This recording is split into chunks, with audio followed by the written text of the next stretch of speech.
This is our All the Balls session. I'm just going to show you some ways of using some of the small equipment here to actually help with mobility and a little bit of strength work, just to sort of make things a bit more interesting.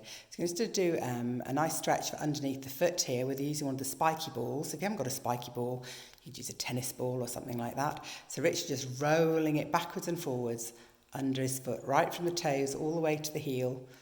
Under this area of the foot that's known as the plantar fascia, and it's a really nice way of stretching it. It's also really good for your balance and stability to stay standing up. You have to use your core a little bit to do that. If you find a really sore area under your foot, you can just hold it in that position and just press on it until it eases off and then carry on again. So that's just a way of doing underneath the foot. Now when you put that foot down to the floor, you will feel it different to the other foot before you actually start then doing the other foot. So it's going to do exactly the same on that, rolling backwards and forwards. Okay, so I'm going to use the spiky ball now to show you a glute release into the sort of deep into the piriformis in the buttock. So this is a good way if you've got any hip or back pain, or you've been doing a bit of training, riding, anything of those types. So Richard's got a little something under his head there to make sure that the plane of his face is parallel with the floor, so his head's not tipped back. The ball really just goes on the outside part of the buttock there. So it's right on the outside of the hip. And then all that's going to happen is he's going to let his leg come out over the side onto that ball, keeping the other knee pointing upright. So often you get to a point and you go, oh, yeah, that's quite sore. Hold it there till it eases off and then bring it back again. So carry on rolling it backwards and forwards. So it's a really nice stretch. It's almost like having it trigger pointed or some physio massage onto that area. So you're just stretching out over there and back. That's a good one. And then always do the other side. Even if you only have problems in one side, always do the other side. So just show you from the top what that looks like now. Rich has got the ball in the right place. Then he's just taking the leg out to the side, but you see the other one is staying upright. Hip bones are staying upright. And then bringing that back again. But it's a really nice stretch for the gluteals and the deep piriformis. Okay. So now we're going to do the deep neck flexors. So that's coming out the way. We've got two balls here. We've got the 22 centimetre ball that we're going to use, but we've actually, just for quickness, we've got one that's already slightly deflated. So as you can see, there's not a lot of air in it. So we've got that just right for Richard's head. You may need to make sure that you've just come down the mat a little bit, Richard, because it's make sure the ball's completely on the mat. So you'll see the head just nestles into that ball there. That's it. And this is just to do the deep neck flexors. So what we're doing here is just activating the muscles at the front of the neck. So Richard's going to nod the head down. That's it. And then back only to neutral. So you notice his head just goes back to absolutely straight again, flat there. So tuck in again. And then relax. So hold it about 3 to 5 seconds, something like that. So that's the first part of the exercise. Going to do 10 of those.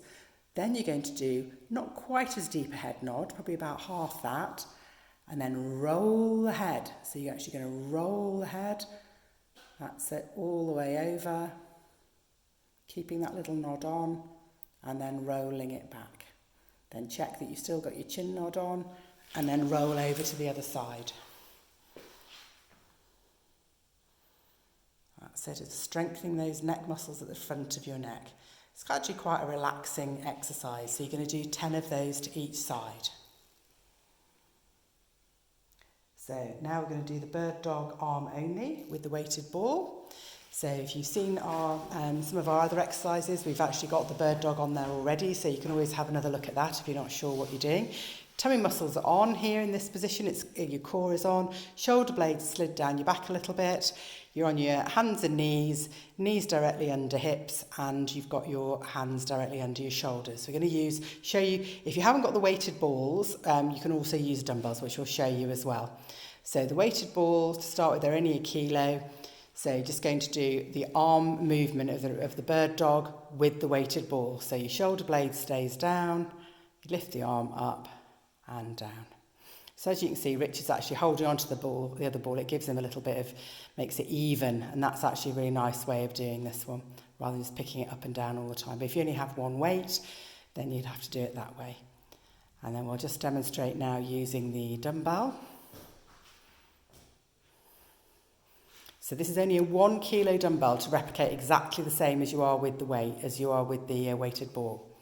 So you're going to do the same, lifting out forward and down, and then the other side and down. And then we're going to go straight into the dumbbell row. So you're in the same position, and then you're going to just lift one arm up, so you're lifting your elbow up towards the sky. So if you feel you can do this with a slightly heavier weight, that's absolutely fine. We're just showing you with the 1 kilo to start with. Great. And then in that position, I just also do some legs only work. So stay, once we've done the dumbbell row, just do a few bird dog legs only, because it really gets the buttock working, even though this isn't exactly a ball exercise. So straightening out, that's it, and down, and then the other side. So you see there's no sway going on, just the glutes and the hamstrings are working there. And it's just really to make sure that you're staying in that neutral position. So now we're going to go into prone swimming, arms only with the weighted ball. So you need a little something here under your forehead, it just helps you to breathe. Again, the swimming is in one of our other exercise programs we've put on for you. So you can see here, you've got your arms overhead, Rich has got his legs straight out there, tummy muscles are on, body in a straight position. All he's going to do is lift an arm only, keeping his shoulder blade down, lifting arm up off the floor. Because Rich is quite tight in his lats, he hasn't actually got an awful lot of lift, but some of you may be able to go a little bit higher than that. That's it, and down. And then once you've done those, I just do a few legs only, keep the arms in that position, and then again do the legs only. And then lift up again. That's it. So now we're going to go onto the back. Going to do a supine knee roll with the Pilates ball under the feet. So this is where you need the inflated Pilates ball. We're just going to pop that under his feet there. So again, the knee roll is in some of our other programs. So your arms go out to the sides with this one.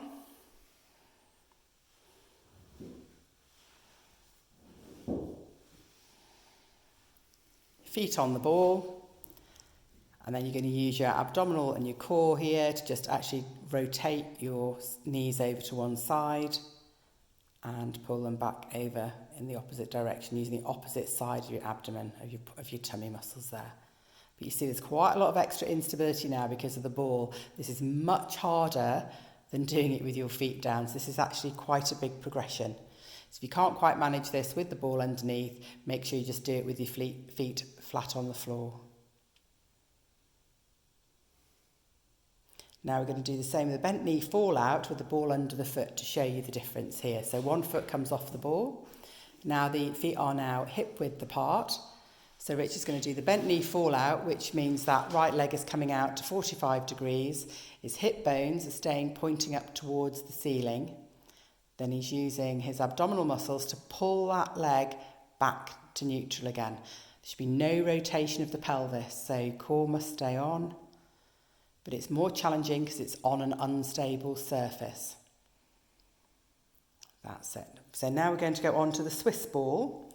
So if you haven't got a Swiss ball, a bit tricky, can't do these exercises. The only way I could think about it is you could actually, have a couple of cushions or something sitting on the bed or a stool to do it, but it's got to be a bit unstable, that's the ideal. So all we're going to do to start with, just get settled on the ball, make sure that you get your weight balanced evenly, bring your core stability on, imagine that you've actually got the top of your head is attracted up towards the ceiling, and to start with, just do a little bit of a pelvic tilt. So Richard's going to tip his pelvis backwards and forwards. That's it. So you're tucking your bottom under and then sticking your bottom back. So it's tipping forward and back, and then go into a neutral position. So mid position, we're going to start with trying to straighten one leg. This is actually quite challenging. So you really have to stay sitting up tall, bring your core on, and straighten one leg out and down, and then the other. So don't worry if you can't do it to start with. It's quite difficult. It's actually much more difficult than it looks. So just practice and take your time doing it, because it is really actually very challenging. Now we're going to do a knee lift. So you're going to just lift one knee up and down. That's it. And then the other. That's it.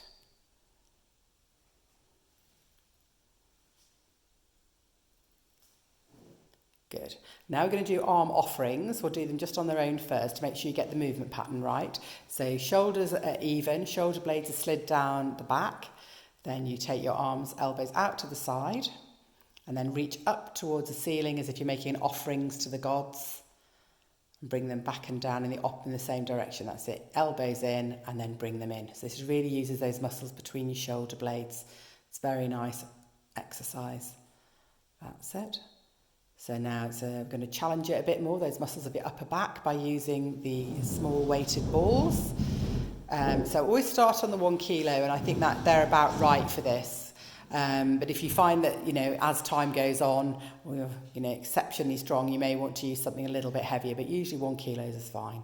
So taking the arms out, so hands out first, then reach up, lovely, and then elbows back to waist, and hands back together, and again.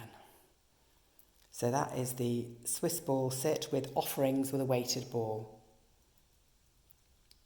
That's it. You can pop the balls down now, and then going to just do the last exercise, which is a roll up and down on the ball. This is just really to open up your spine after you've been doing all that work.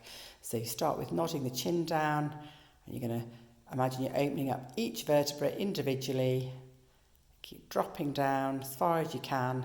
To aim to take your hands towards the floor and then stack back your vertebra up from the bottom all the way up and then straighten out at the top. So try that again, breathe in, and as you breathe out, curl down, all the way down, right down to the bottom. Imagine each vertebra is opening. And once you've got to the bottom, another big deep breath in. And then you're going to breathe out as you stack each individual vertebra back up. All the way back in your lower back, now in your thorax, and then back up into your neck at the end, and then sit up nice and tall. And that's the end. Thank you.